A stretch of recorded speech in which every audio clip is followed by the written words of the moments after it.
Welcome to our continuing series, Questions and Answers for a World in Crisis. Today on Sri Aurobindo, Part 8. To conclude this series on Sri Aurobindo, I quote from Savitri some lines in which Sri Aurobindo, speaking through Aswapati, reveals to us in sublime poetry aspects of himself that we would not find in any of his writings because of his divine humility. All passages are from Book 1, Canto 3. The Yoga of the King, the Yoga of the Soul's Release. One in front of the immemorial quest, protagonist of the mysterious play in which the unknown pursues himself through forms and limits his eternity by the hours, and the blind void struggles to live and see, a thinker and toiler in the ideal's air, brought down to earth's dumb need her radiant power. His was a spirit that stooped from larger spheres into our province of ephemeral sight, a colonist from immortality, a pointing beam on earth's uncertain roads. His birth held up a symbol and a sign, his human self, like a translucent cloak, covered the all-wise who leads the unseeing world. Affiliated to cosmic space and time, and paying here God's debt to earth and man, a greater sonship was his divine right. Although consenting to mortal ignorance, his knowledge shared the light ineffable, a strength of the original permanence, entangled in the moment and its flow. He kept the vision of the vasts behind. A power was in him from the unknowable, an archivist of the symbols of the beyond, a treasurer of superhuman dreams. He bore the stamp of mighty memories and shed their grandiose ray on human life. His days were a long growth to the supreme,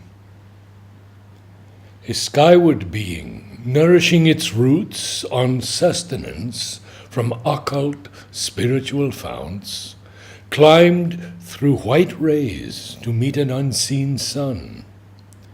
His soul lived as eternity's delegate. His mind was like a fire assailing heaven, his will a hunter in the trails of light. An ocean impulse lifted every breath. Each action left the footprints of a god. Each moment was a beat of puissant wings. The little plot of our mortality, touched by this tenant from the heights, became a playground of the living infinite. This now was witnessed in that sun of force. In him that high transition laid its base.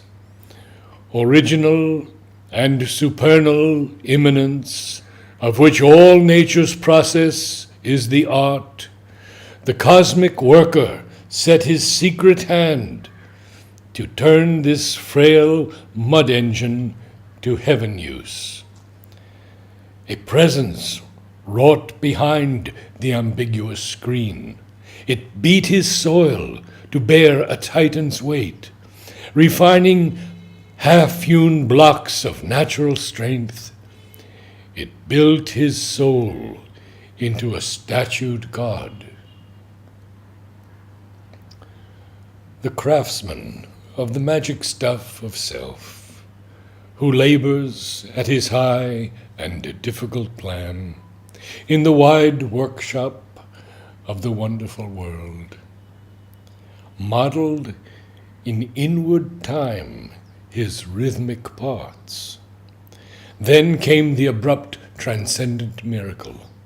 The masked immaculate grandeur could outline, at travail in the occult womb of life, his dreamed magnificence of things to be.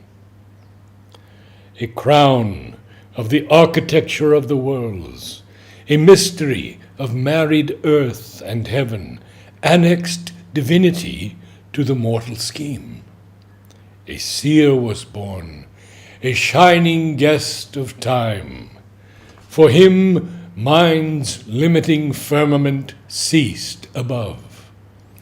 In the griffin forefront of the night and day, a gap was rent in the all-concealing vault. The conscious ends of being went rolling back. The landmarks of the little person fell. The island ego joined its continent. Overpast was this world of rigid, limiting forms. Life's barriers opened into the unknown. Abolished were conception's covenants, and, striking off subjection's rigorous clause, annulled the soul's treaty with nature's nescience.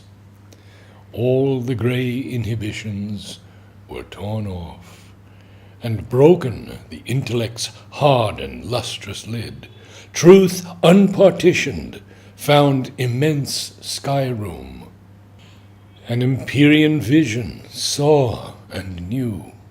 The bounded mind became a boundless light. The finite self mated with infinity. His march now soared into an eagle's flight. Out of apprenticeship to ignorance, wisdom upraised him to her master craft, and made him an arch-mason of the soul, a builder of the immortal's secret house, an aspirant to supernal timelessness.